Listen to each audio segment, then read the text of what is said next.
कच्चा तेल मतलब भारत की लाइफलाइन। सोचिए, हम अपनी जरूरत का लगभग 90% तेल बाहर से खरीदते हैं, तो जाहिर है सबकी नजर इसी पर होती है कि भाई इंडिया का अगला बड़ा तेल पार्टनर कौन होगा। लेकिन हाल ही में ना, इस पूरी कहानी में एक ऐसा ट्विस्ट आया है जिसकी शायद ही किसी ने उम्मीद की होगी।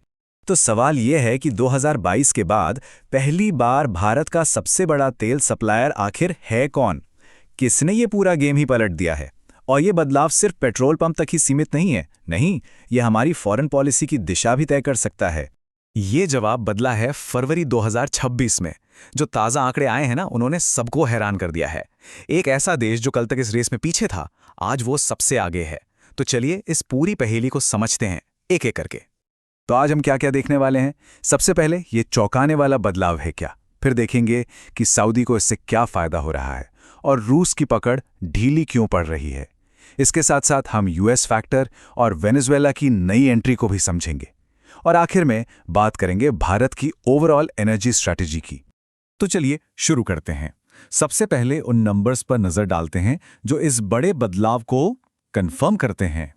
ये देखिए फरवरी की शुरुआत के आंकड़े। सऊदी अरब रूस को पीछे छोड़कर इंडिया का टॉप ऑयल सप्लायर बन गया है। सऊदी से हमने रोजाना औसतन 1.13 मिलियन बैरल तेल इंपोर्ट किया, जबकि रूस से ये आंकड़ा घटकर 1.09 मिलियन बैरल पर आ गया। और ये बहुत बड़ी बात है क्योंकि 2022 के बाद ये पहली बार हुआ है कि रूस टॉप स्पॉट पर नहीं है। तो ये बदलाव इतना जरूरी क्यों है? देखिए, जब कोई देश अपनी जरूरत का 90% तेल बाहर से मंगाता है, तो सप्लायर में जरा सा भी फेरबदल एक बहुत बड़ा जियोपॉलिटिकल और इकोनॉमिक सिग्नल देता है पूरी दुनिया को। अब सवाल ये उठता है कि सऊदी अरब अचानक इस रेस में आगे कैसे निकल गया? इसके पीछे ना कुछ बहुत ही इंटरेस्टिंग कमर्शियल और लॉजिस्टिकल कारण है। सबसे बड़ा फैक्टर है डिस्टेंस। सोचिए, सऊदी अरब से एक तेल का जहाज इंडिया पहुंचने में सिर्फ 3 से 4 दिन लेता है, वहीं रूस से आने में लगते हैं 12 से 20 दिन और अमेरिका से 45 दिन से भी ज्यादा। अब जाहिर है, कम टाइम मतलब कम भाड़ा, जल्दी डिलीवरी और रिस्क भी कम। तो इंडियन रिफाइनरीज के लिए तो ये एक सीधा सीधा फायदा है। इतना ही नहीं, सऊदी अरब ने प्राइसिंग को लेकर भी एक बहुत स्मार्ट मूव लिया है। उन्होंने अपने तेल पर जो एक्स्ट्रा चार्ज यानी प्रीमियम होता है वो कम कर दिया। इससे उनका तेल रशियन ऑयल जितना ही अट्रैक्टिव हो गया।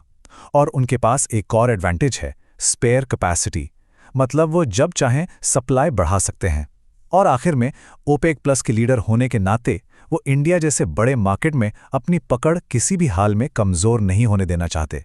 चलिए अब सिक्के का दूसरा पहलू देखते हैं। रूस का तेल जो एक वक्त पर बहुत फायदे का सौदा था, अब उतना अट्रैक्टिव क्यों नहीं रहा? तो आखिर बदला क्या है?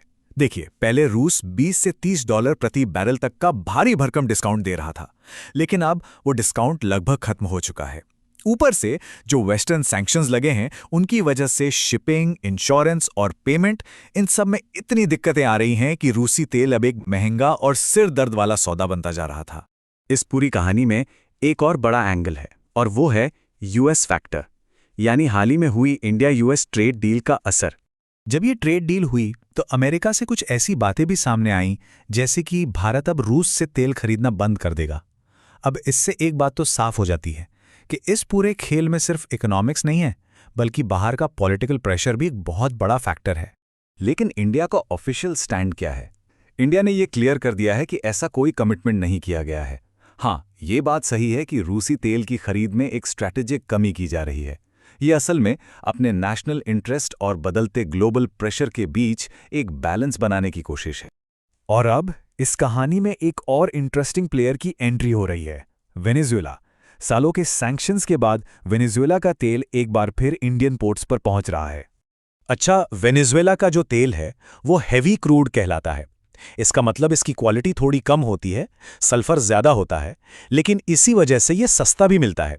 पर इसे रिफाइन करने के लिए बहुत ही एडवांस्ड, सोफिस्टिकेटेड रिफाइनरीज चाहिए होती हैं। और ये कितना सस्ता है?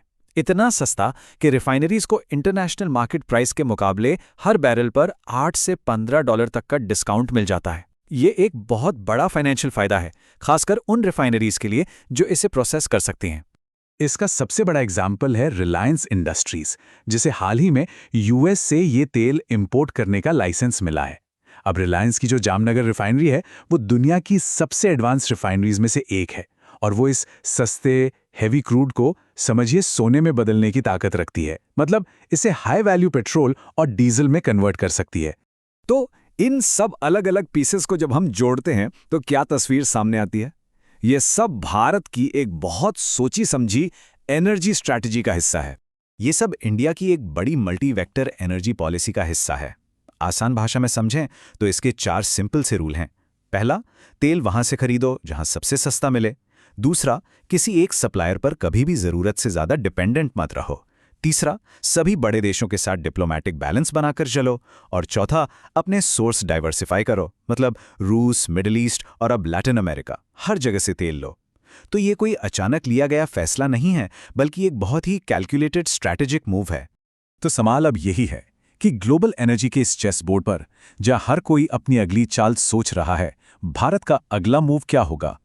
ये एक ऐसा गेम है जो लगातार बदल रहा है और इंडिया ने ये साफ कर दिया है कि वो अपने सारे ऑप्शन खुले रखेगा और हमेशा अपने नेशनल इंटरेस्ट को सबसे ऊपर रखेगा।